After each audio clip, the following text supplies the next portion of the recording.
Good morning, students. Today we shall study past indefinite tense.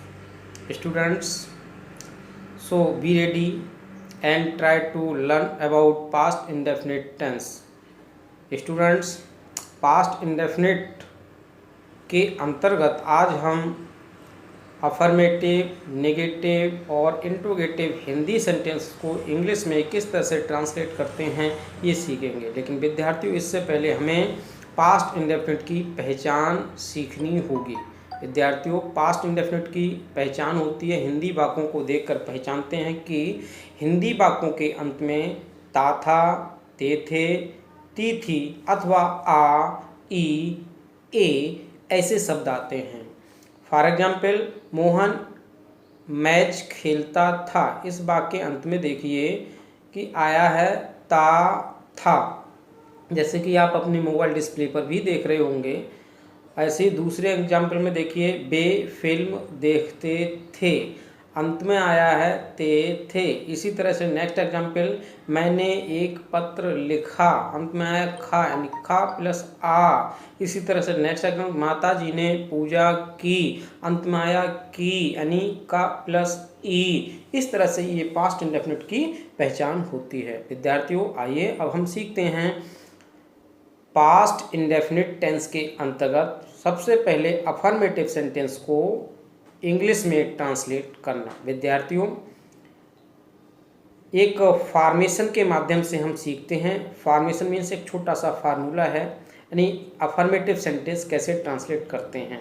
सबसे पहले, जैसे कि आप अपने मोबाइल डिस्प्ले पर देख रहे हैं, सब्जेक्ट का यूज करते हैं। उसके बाद वर्ब की सेकेंड फॉर्म, विद्यार्थी एक बार फिर रिपीट करता हूँ, सब्जेक्ट, और सब्जेक्ट के बाद वर्ब की सेकेंड फॉर्म का यूज किया जाता है, और अंत में ऑब्जेक्ट या कंप्लीमेंट का प्रयोग करते हैं। फॉर एग्जाम्पल, मोहन मैच खेलता था। इसी वाक्यों को अगर हम इंग्लिश में ट्रांसलेट करें तो अकॉर्डिंग टू फॉर्मेशन, सबसे पहले हम सब्जेक्ट लगाएंगे, सब्जेक्ट मोहन, उसके बाद वर्ब की सेकेंड फॉर्म, वर्ब है खेलते थे यानी खेलना, प्ले, और प्ले की सेकेंड फॉर्म प्लेड, और ऑब्जेक्ट है मैच, तो द मैच। तो सेंटेंस ट्रांसलेट हुआ, मोहन प्लेड द मैच। और इसी तरह से हम नेगेटिव सेंटेंस को सीखते हैं एक फॉर्मेशन के माध्यम से, जैसे कि आप अपने मोबाइल डिस्प्ले पर फॉर्मेशन देख रहे हैं। सब्जेक्ट, सब्जेक्ट के बाद डिड नॉट, और डिड नॉट के बाद वर्ब की फर्स्ट फॉर्म। एक बार फिर रिपीट कर रहा हूँ, डिड नॉट के साथ वर्ब की फर्स्ट फॉर्म का यूज किया जाएगा, और उसके बाद ऑब्जेक्ट या कंप्लीमेंट। लेकिन विद्यार्थियों, पास्ट इंडेफिनिट के अंतर्गत नेगेटिव सेंटेंस की एक विशेष बात और ये होती है कि कभी कभी आप हिंदी वाक्यों में देखते होंगे कि नहीं के स्थान पर कभी नहीं दिया होता है। जैसे मेरे दादाजी कभी झूठ नहीं बोलते थे, तब क्या करना चाहिए? तो कभी नहीं जब दिया हो तो डिड नॉट का यूज नहीं करते हैं, बल्कि इसके स्थान पर नेवर का यूज करते हैं। जब नेवर का यूज होता है तो वर्ब की सेकेंड फॉर्म का यूज करते हैं। विद्यार्थियों, ये भी ध्यान रखना है। और जब सेकेंड फॉर्म आती है और अंत में ऑब्जेक्ट का प्रयोग किया जाता है। फॉर एग्जाम्पल, मेरे दादाजी चाय नहीं पीते थे। इसको हम ट्रांसलेट करें अकॉर्डिंग टू फॉर्मेशन, जैसे कि आप अपने मोबाइल डिस्प्ले पर फॉर्मेशन देख रहे हैं। माई ग्रैंडफादर डिड नॉट, फिर उसके बाद आएगी वर्ब की फर्स्ट फॉर्म, तो drink. My grandfather did not drink, और अंत में ऑब्जेक्ट है कंप्लीमेंट, ऑब्जेक्ट है टी। तो माई grandfather did not drink tea.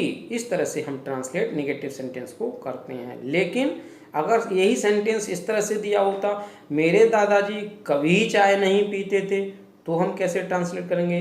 तो करेंगे अकॉर्डिंग टू फॉर्मेशन, यानी डिड नॉट के स्थान पर नेवर आ जाएगा, और नेवर आएगा तो वर्ब की सेकेंड फॉर्म आएगी। तो माई ग्रैंडफादर नेवर ड्रिंक टी। इस तरह से ये इंग्लिश में ट्रांसलेशन इसका हो जाएगा। विद्यार्थियों, अब चलते हैं इंट्रोगेटिव सेंटेंस की ओर।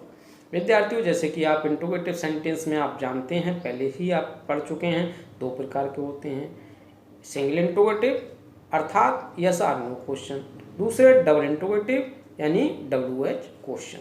इन वाक्यों को कैसे ट्रांसलेट करते हैं, इसे भी एक फार्मेशन के माध्यम से, जो आप फार्मेशन अपने मोबाइल डिस्प्ले पर देख रहे हैं, ट्रांसलेट करने की कोशिश करते हैं और फार्मेशन को याद करने की कोशिश करते हैं। फार्मेशन है सबसे पहले क्वेश्चन वर्ड, क्वेश्चन वर्ड के बाद डिड, डिड के बाद सब्जेक्ट, और सब्जेक्ट के बाद अगर सेंटेंस इंट्रोगेटिव तो है ही, साथ में अगर नेगेटिव भी हो तो नॉट का यूज होगा, अदरवाइज नॉट का यूज नहीं होगा। इसके बाद वर्ब की फर्स्ट फॉर्म, फिर से मैं रिपीट कर रहा हूँ, डिड का जब दिया हो, चाहे वो नेगेटिव सेंटेंस हो या इंट्रोगेटिव सेंटेंस हो, जब डिड दिया हो तो वर्ब की फर्स्ट फॉर्म का यूज किया जाता है, और वर्ब के बाद ऑब्जेक्ट या कॉम्प्लीमेंट, और at the last of the sentence question mark का प्रयोग करते हैं।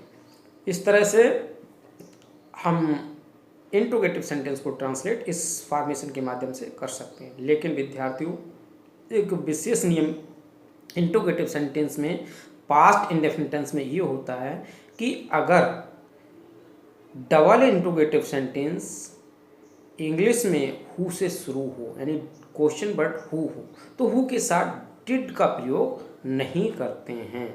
लेकिन अगर वही सेंटेंस नेगेटिव हो, हु से शुरू हो रहा है, इंट्रोगेटिव वर्ड हु है, तो डिड नॉट का प्रयोग, यानी डिड के साथ नॉट भी दिया हो तो प्रयोग करते हैं। ये ध्यान रखने वाली बात है। पहले जैसे मैंने पहले ही बता दिया विद्यार्थियों, जब डिड का प्रयोग होता है तो वर्ब की फर्स्ट फॉर्म आती है। जब डिड किसी सेंटेंस में डिड का प्रयोग नहीं होता है तो वर्ब की हमेशा सेकंड फॉर्म यूज की जाती है पास्ट इंडेफिनिट टेंस में। ये आपको ये बात अपने मन में बैठा कर याद करके रखनी है। विद्यार्थियों, इंट्रोगेटिव सेंटेंस को एक एग्जाम्पल ट्रांसलेट करने की कोशिश करते हैं। जैसे, क्या माली ने माला बनाई, इस सेंटेंस को कैसे हम according to formation, single interrogative है तो सिंगल इंट्रोगेटिव डब्ल्यू क्वेश्चन, यानी क्वेश्चन वर्ड से शुरू नहीं होगा, बल्कि कहाँ से शुरू होगा, डिड से शुरू होगा। तो डिड सबसे पहले क्या है, डिड का प्रयोग करेंगे। फिर सब्जेक्ट क्या है, माली, the gardener, did the gardener, verb की फर्स्ट फॉर्म मेक, और ऑब्जेक्ट गार्लैंड, यानी did the gardener make a garland, और अंत में क्वेश्चन मार्क। इस तरह से ट्रांसलेट हो जाएगा। दूसरा एग्जाम्पल देखिए, ट्रांसलेट करिए। तुमने किताब क्यों फाड़ी, डबल इंट्रोगेटिव है, क्वेश्चन वर्ड से शुरू होगा, तो सब क्वेश्चन वर्ड है क्यों, why, how, did, why did, अब सब्जेक्ट है you, why did you, verb है टीयर, डिड लगा है, वर्ब की फर्स्ट फॉर्म आएगी, वाई डिड यू टीयर, अब ऑब्जेक्ट है बुक, तो बुक मानी किताब, यानी तो कैसे बनेगा, why did you tear the book, अंत में क्वेश्चन मार्क। इस तरह से हम डबल इंट्रोगेटिव को ट्रांसलेट करते हैं। अगर सेंटेंस जिसमें क्वेश्चन वर्ड हु आए तो उसे कैसे ट्रांसलेट, इसका भी एक एग्जाम्पल देख लीजिए। तुम्हें गणित किसने पढ़ाया, या तुम्हें गणित कौन पढ़ाता था, एक ही बात है। कौन यानी किसने या कौन एक ही बात होती है, हु इसके इंग्लिश में कहते हैं। कैसे ट्रांसलेट करेंगे, हु, डिड नहीं आएगा हु के साथ, वर्ब जब डिड नहीं आएगा तो वर्ब की सेकंड फॉर्म, क्योंकि हु स्वयं सब्जेक्ट का कार्य कर रहा है। तो who taught you English, sorry math, who taught you math. इस तरह से हम इंग्लिश में हिंदी सेंटेंस को ट्रांसलेट करते हैं पास्ट इंडेफिनिट टेंस के अंतर्गत। विद्यार्थियों, मुझे आशा नहीं पूर्ण विश्वास है कि आप पास्ट इंडेफिनिट टेंस सीख गए होंगे और आप गृह कार्य के लिए, होमवर्क के लिए कुछ सेंटेंस नोट कर लीजिए, ताकि आप कुछ अपने स्वयं भी सेल्फ एक्सरसाइज भी कर सकें। विद्यार्थियों, पहला सेंटेंस, वह पिछली वर्ष स्कूल जाता था। दूसरा, हम गत माह दिल्ली गए। तीसरा सेंटेंस, उसने शीशा नहीं तोड़ा। नेक्स्ट, वे किसी को गाली नहीं देते थे। नेक्स्ट, क्या तुमने अपना निबंध लिख लिया। नेक्स्ट, मेहमान अपने घर कब चले गए। नेक्स्ट, छात्रों को गणित किसने पढ़ाया। और नेक्स्ट, मेरे दादाजी कभी झूठ नहीं बोलते थे। इस तरह से इन 7 सेंटेंस को आपको इंग्लिश में ट्रांसलेट करना है। धन्यवाद विद्यार्थी।